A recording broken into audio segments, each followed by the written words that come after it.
तो अब चर्चा की शुरुआत कर लेते हैं। और देखा जाता है कि गर्मियों में अक्सर बहुत से परिंदों की मौत पानी की कमी की वजह से हो जाती है।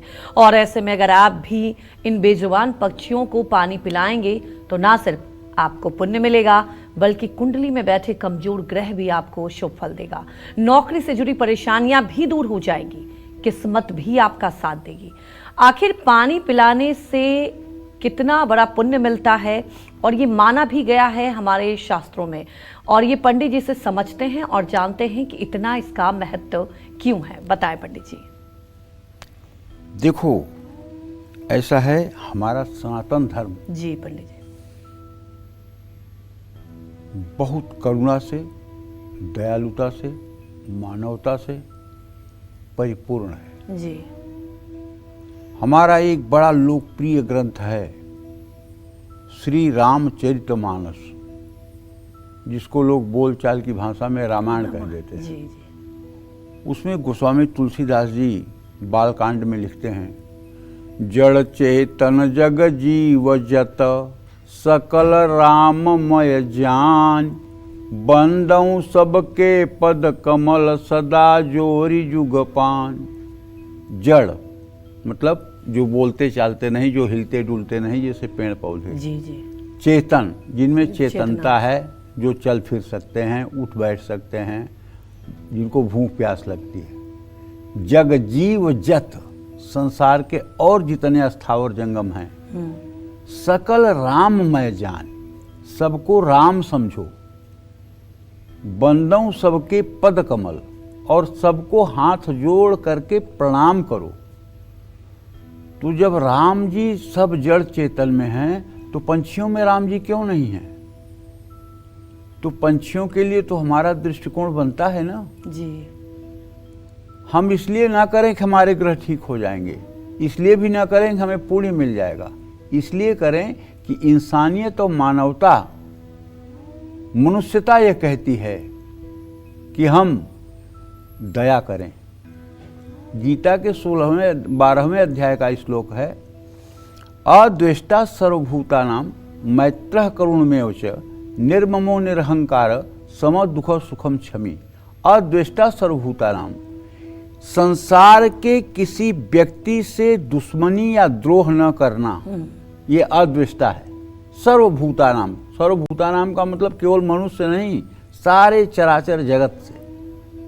मैत्रः करुणमेव च, अपने समान, जैसे हम मनुष्य हैं तो मनुष्यों के प्रति करुणा का भाव, मैत्रः मैत्री का भाव, करुणमेव च, और जो अपने से नीच योनियां हैं, जैसे कुत्ता, बिल्ली, पंछी, करुणमेव च, इनके प्रति हमारे मन में करुणा होनी चाहिए, इनके प्रति हमारे मन में करुणा होनी चाहिए। निर्ममो, किसी तरह का मोह नहीं होना चाहिए। निरहंकार, किसी तरह का अहंकार नहीं होना चाहिए, न बल का, न बुद्धि का, न रूप का, न कुल का, न धन का, न विद्या का, किसी तरह का अहंकार नहीं होना चाहिए। निरहंकार, सम दुख सुखम क्षमी, और दुख सुख में समान रूप से बने रहना चाहिए। ये भगवत भक्त का एक लक्षण है। तो हम कहते हैं कि नहीं चलो हमें मतलब कि स्वर्ग मिले, नहीं हमें लॉटरी खुले, नहीं हमारा भाग्योदय हो, तो कम से कम हम पशु पक्षियों की सेवा करके अपने एक इंसान होने के उत्तरदायित्व को तो पूरा कर रहे हैं। जी, तो इसलिए सनातन धर्म में हम लोग बचपन में जब थे, तो चैत्र की नवरात्रि जब आती थी, तो मुझे खूब याद है, घर के दरवाजे पर कच्चे मकान होते थे, छोटे छोटे गड्ढे बनाए जाते थे, और उन गड्ढों में पानी के बड़े बड़े कुल्हड़ रखे जाते थे। अच्छा, और उसको मिट्टी से कवर किया जाता था, और उसमें रोज शुद्ध जल भरा जाता था। क्यों? दरवाजे पे आके चिड़िया पानी पिएंगी, और वहीं कुछ दाने बिखेर दिए जाते थे। मतलब ये हर घर के दरवाजे पर होता था।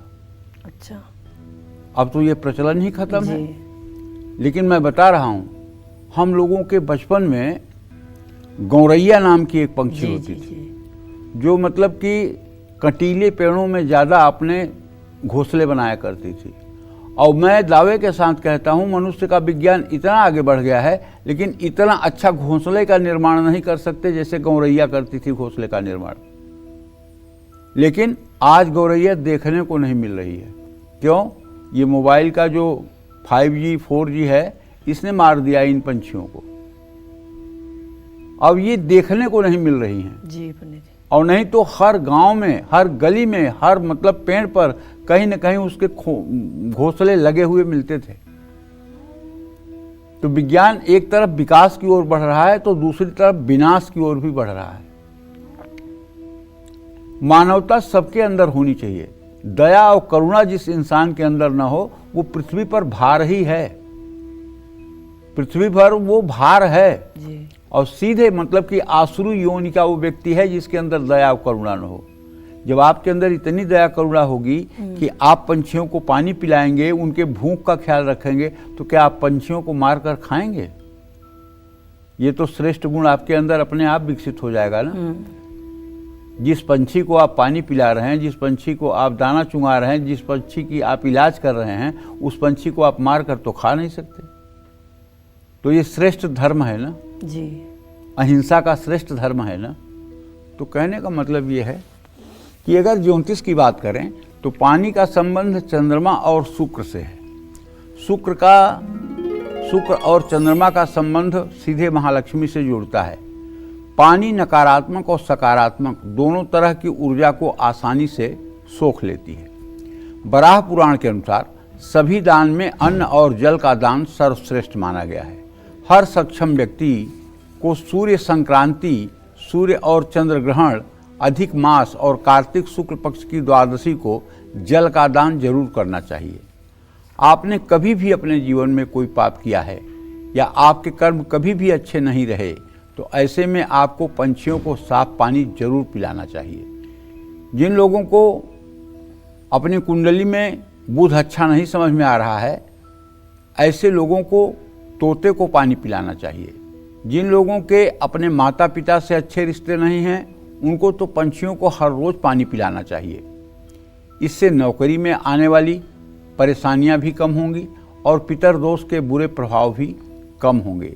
ये तो रहे लाभ की बात, लेकिन सच बात यह है कि अगर आपके पास सब कुछ है, नौकरी भी है, धन भी है, दौलत भी है, पैसा भी है, मान सम्मान भी है, इज्जत मान प्रतिष्ठा है, इसके बावजूद भी आपको अगर किसी चीज़ की भौतिक आवश्यकता नहीं है, तब भी मानवता के नाते आपको चाहिए कि पंछियों के लिए पीने के लिए पानी की व्यवस्था समुचित स्थानों पर करनी चाहिए।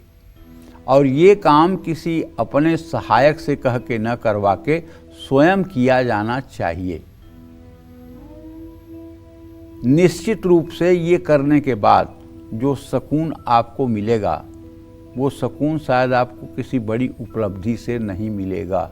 जय मां विंध्यवासिनी।